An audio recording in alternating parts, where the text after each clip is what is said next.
전유민 학생이 발표하는데 저쪽 뒤에서부터 나오거든요.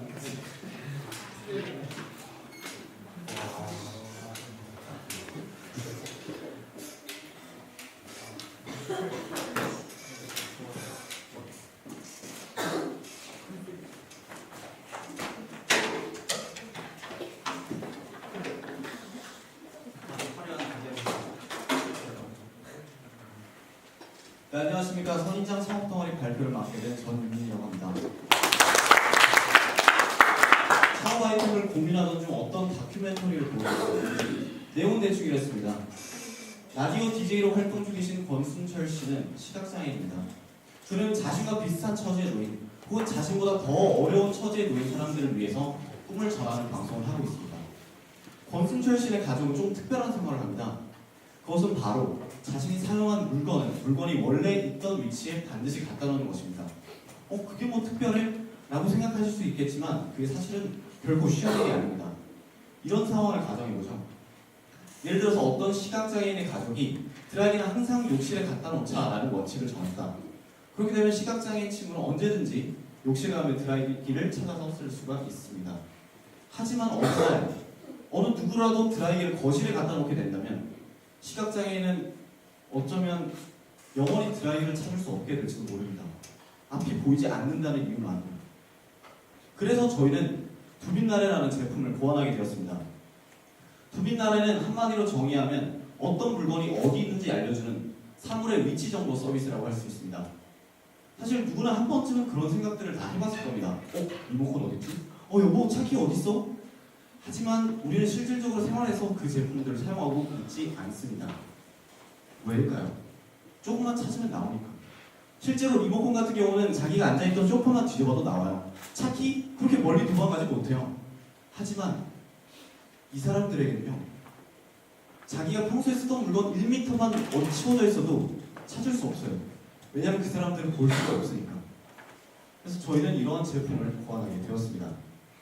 저희는 이것 외에도 1년 동안 시각장애인을 위한 프로젝트를 하얀 지팡이 프로젝트 일환으로 진행을 하려고 합니다. 저희 제품은 태그와 어플리케이션으로 구성이 되어 있습니다. 집에서 사용하는 각종 제품에 태그를 부착하고 어플리케이션에 태그를 등록하고 음성인식 기능으로 태그를 호출하면 태그에서 소리가 나서 위치를 알려주게 됩니다. 저희 제품의 핵심 기술은 바로 음성인식 기술입니다.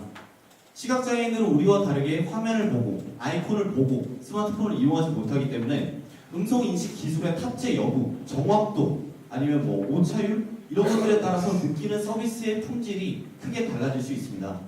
그래서 저희는 네이버에서 개발한 인공지능 비서인 플로바 API를 이용해서 음성인식 기술을 지원할 예정입니다.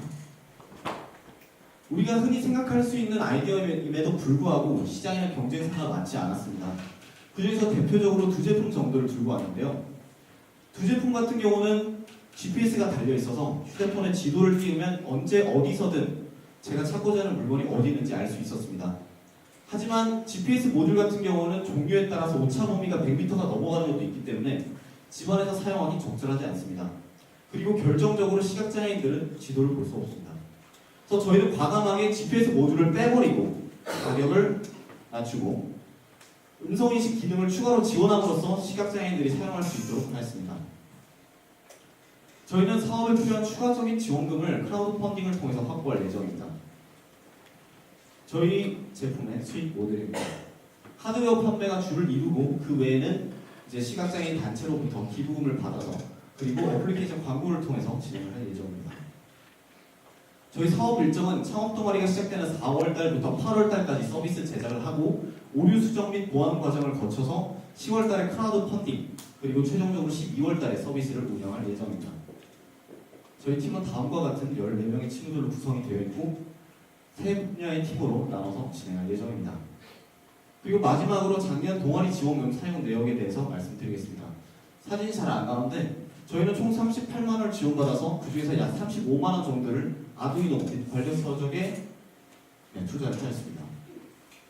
좀 더 자세하게 설명을 드리면 이렇고요. 사실 이 흰 지팡이가 어디서 유래가 됐냐면 원래 지팡이는 시각장애인들이 자기가 시각장애이다 또는 보행할 때 보조도구로 자주 사용을 했는데 1997년부터 우리나라에서는 법적으로 시각장애인인 사람들은 길거리에서 흰색 지팡이를 사용을 해야 된다. 그리고 다른 지팡이들은 흰색을 사용하지 못한다 라고 지정을 했습니다. 그에 따라서 저희는 그때 본 다큐멘터리에서 감명을 받아서 시각장애인들을 위한 프로젝트를 앞으로도 진행을 해 나갈 예정입니다. 그럼 이상으로 두빛날에 그리고 선인장 상업동아리의 발표를 마치도록 하겠습니다. 감사합니다.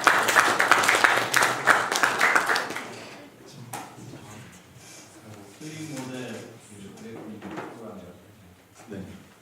그래서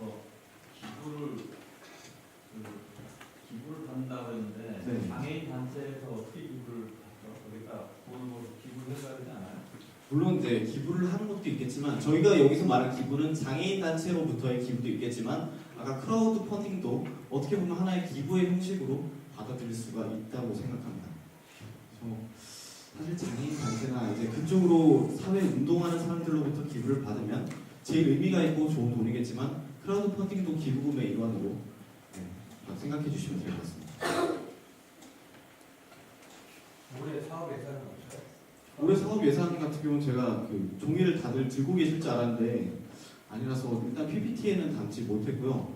시제품 제작에 필요한 비용들을 청구를 했습니다. 대표적으로 아두이노 랠리패드라든지 아니면은 뭐 기타 실제적으로 제품을 제작하기 위한 비용이라든지 공장에 맡길 수 있는 그런 비용들을 청구해서 총 39만 원을 청구를 했습니다. 네. 이 사업이 근데 공익성이 싶은 사업이라는 건 네, 맞습니다. 사업이라는 건 수익성 있으면 네, 맞습니다. 지금 표적 시장은 시각 장애인이라는 시장을 하시는데 네, 그 시장은 큰 시장 같아요. 네, 맞습니다. 그렇기 때문에 지금 아까 보여주신 것처럼 그 시장에 있는 어떤 선두 기업들이 많지 않은 거기 때문에 네. 그런 기업들을 설치해서 수익성을 창출할 것입니다. 일단 두 기업 같은 경우는 시각장애인을 위한 서비스를 개발한 건 아닙니다.